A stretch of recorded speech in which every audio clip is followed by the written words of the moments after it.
What's going on, everybody? It's your boy FluffaNuttah back at it again with another video, and today I'm going to finally be discussing Daredevil Born Again, or should I say Daredevil Mid Again. This show was really strong in the beginning, and throughout the course of watching it, I found myself disliking it more and more. Very disappointed towards the very end of the show because of how good it could have been. Because it started off strong. It started off really strong. The first two episodes I thought were really good. I still think they're really good. The third one, not so much. It kind of fell off a little bit. But still was enjoyable enough to get through.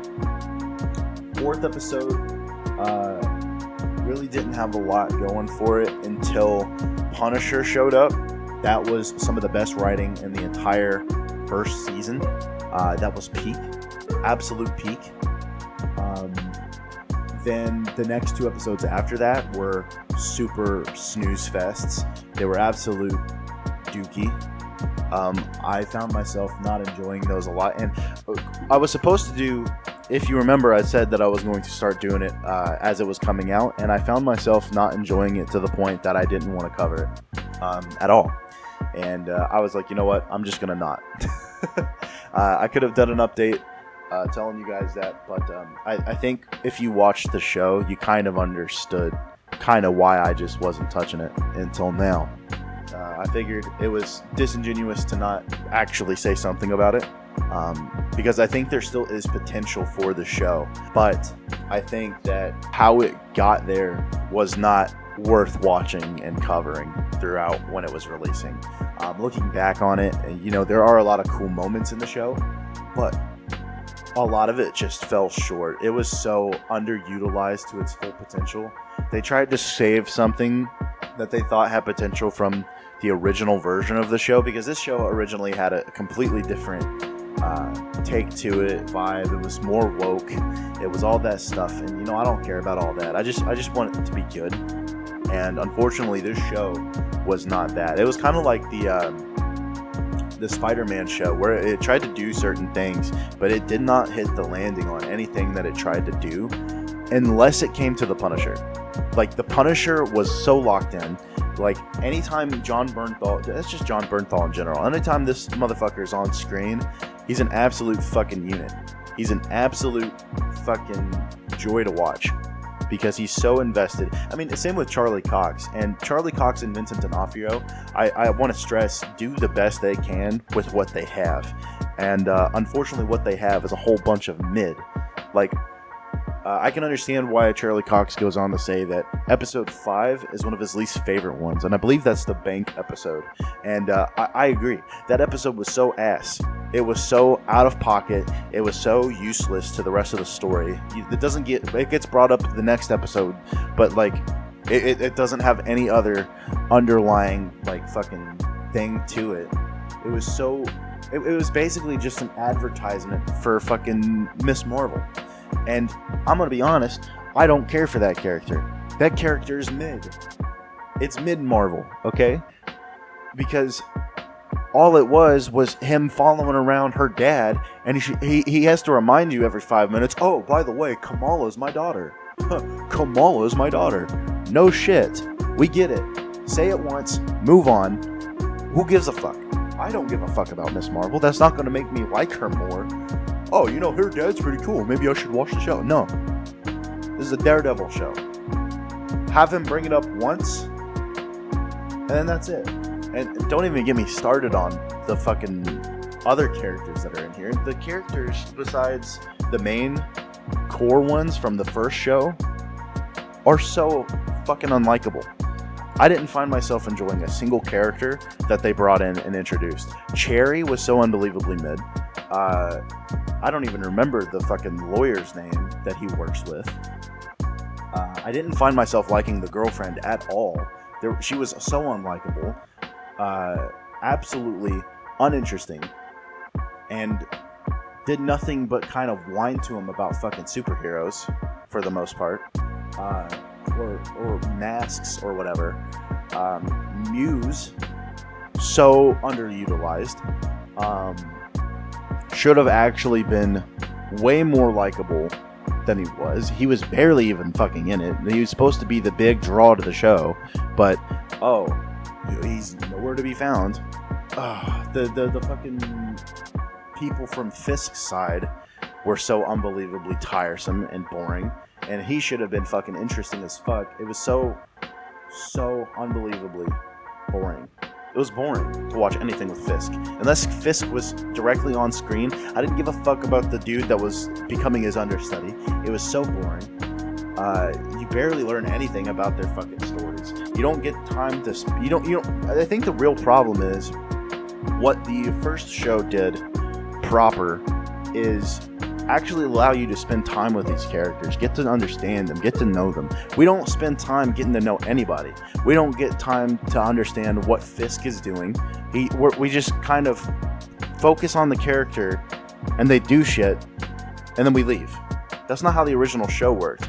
You got to understand their motivations for things, why they're doing this, why they're doing that, and it was a little bit more in-depth and more rounded than what this is. This is kind of like when you take a square block and you put it in a circular hole. It doesn't fit. It doesn't fit. How they wrote this just does not fit. No, it could have fit if they changed and structured it to be more cohesive, coherent, but I feel like they didn't have enough time to actually get that 100% nailed down.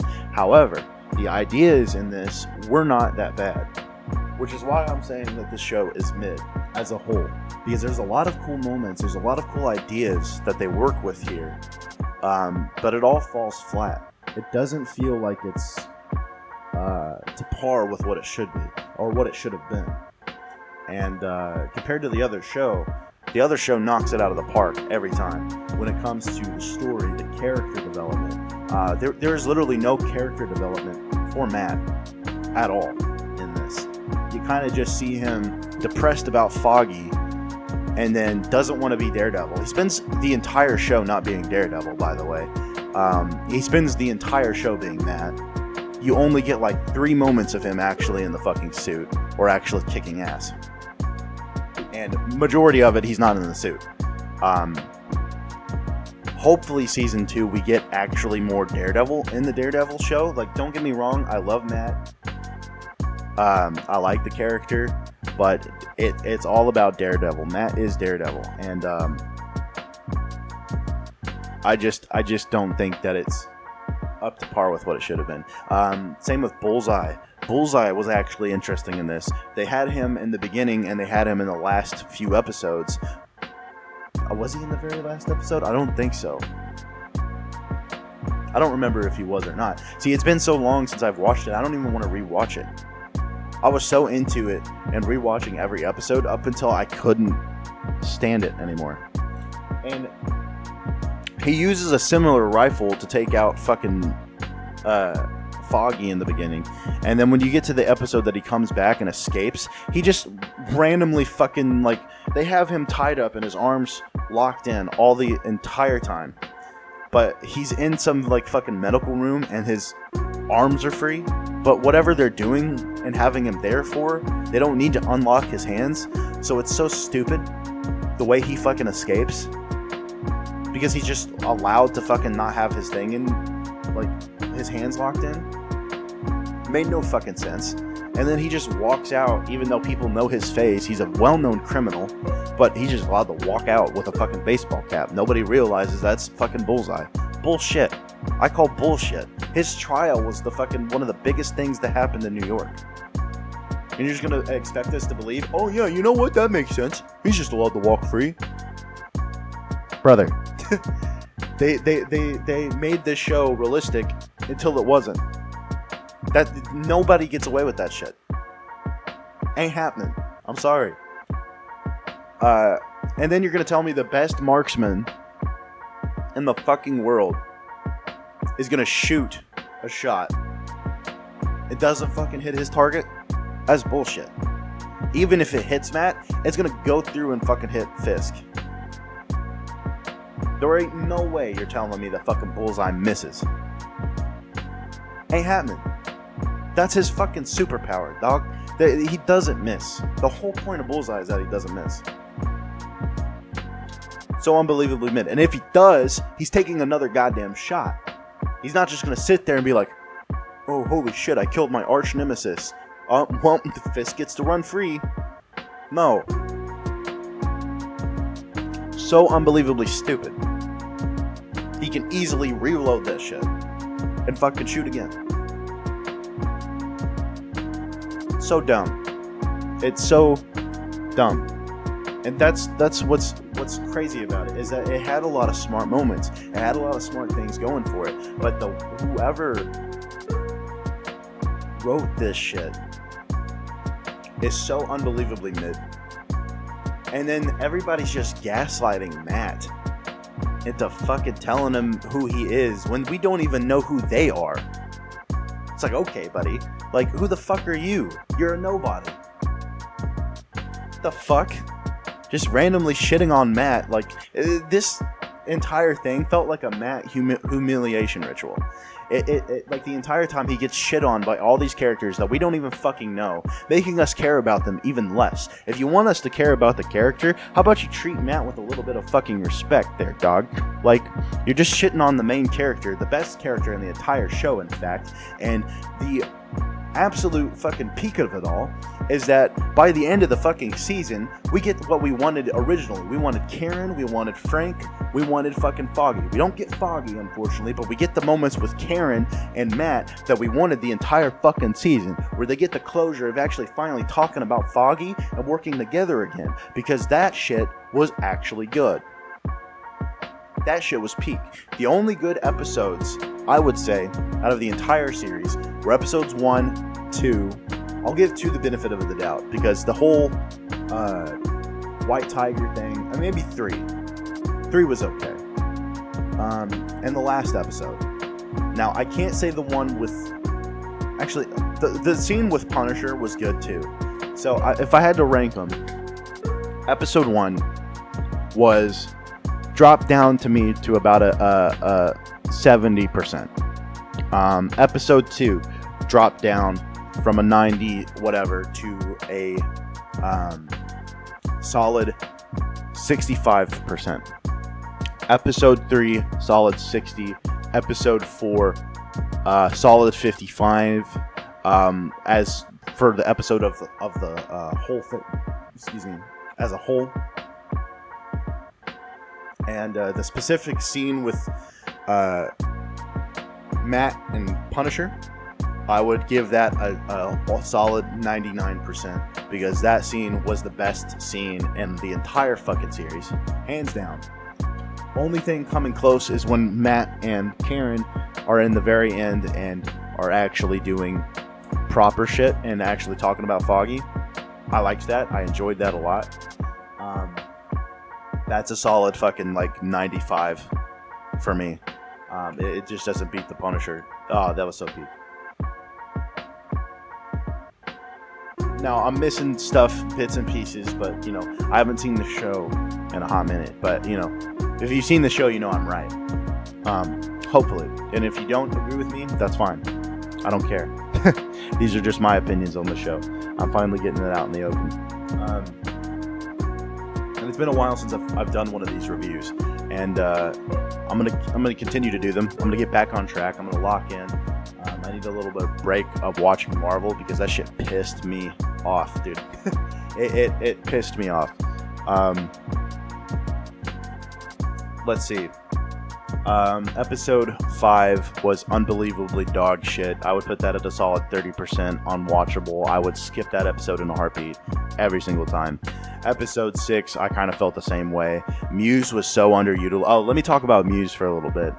I feel like I talked a little bit of it, but I want to get the full thing out. Muse was absolutely fucking underutilized. I was really interested in it because I've never read Muse in the comics. I never got to Muse, but I've heard he's really fucking interesting and he's really unique, and is supposed to be like an actual like opposite of Matt. But they do none of that. They don't get into anything that's interesting about Muse. The most interesting things about Muse are in the fucking comics, dog. Like, they don't even touch on it. They don't even get to why Muse is cool. He's just kind of there until he's not. And then you're just left with, like, why? Why was he the fucking promotional thing?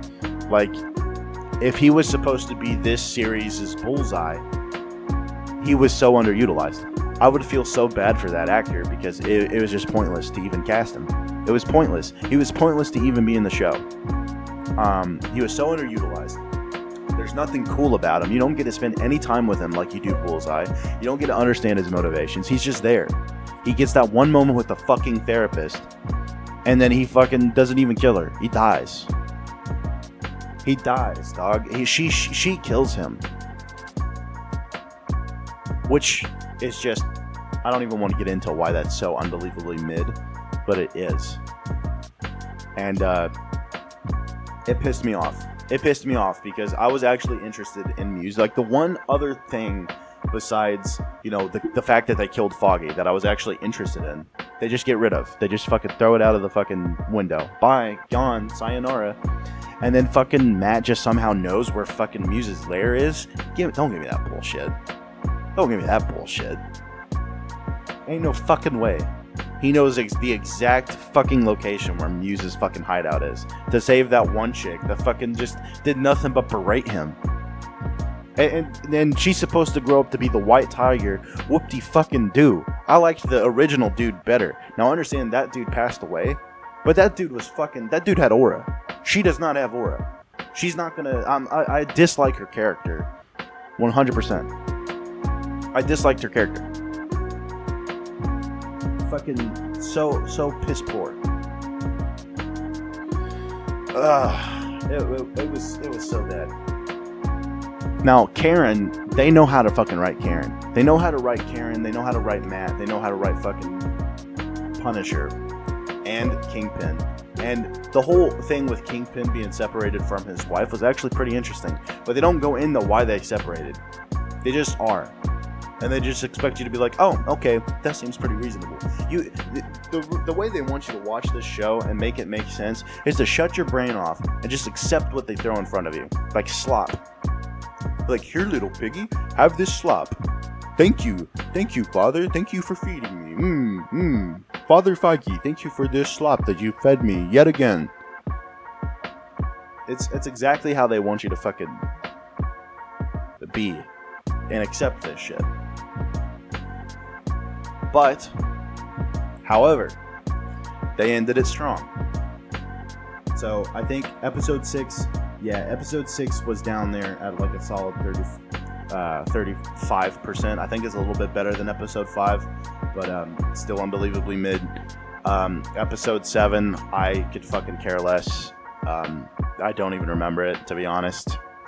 It's just how mid that shit was. How many episodes were there again? I forget. I forget. Daredevil, Born Again. How many episodes? I want to say there's 9. Yeah, there's 9. Okay. Yeah. Episode 8 is when the fucking thing happens where he gets shot at the end, and the gala fucking... Oh, man. That shit was mid. I already brought my points onto that. Episode 9 was another actual good episode. Everything they did in that episode was good. It had a little bit of moments where I'm like mid, but everything else I could overlook it, especially because Punisher was in it. I mean, I already like Punisher more than Daredevil anyway. However, I do like Charlie Cox's Daredevil. I love that show. It was actually peak, but everything else about it was just fucking. It was so bad. It was so bad, and unfortunately, we have to wait for season 2, and I believe that's when the show is actually going to get good. Knock on wood. Don't hate the player, hate the game. Bars. I believe season 2 is going to actually be good.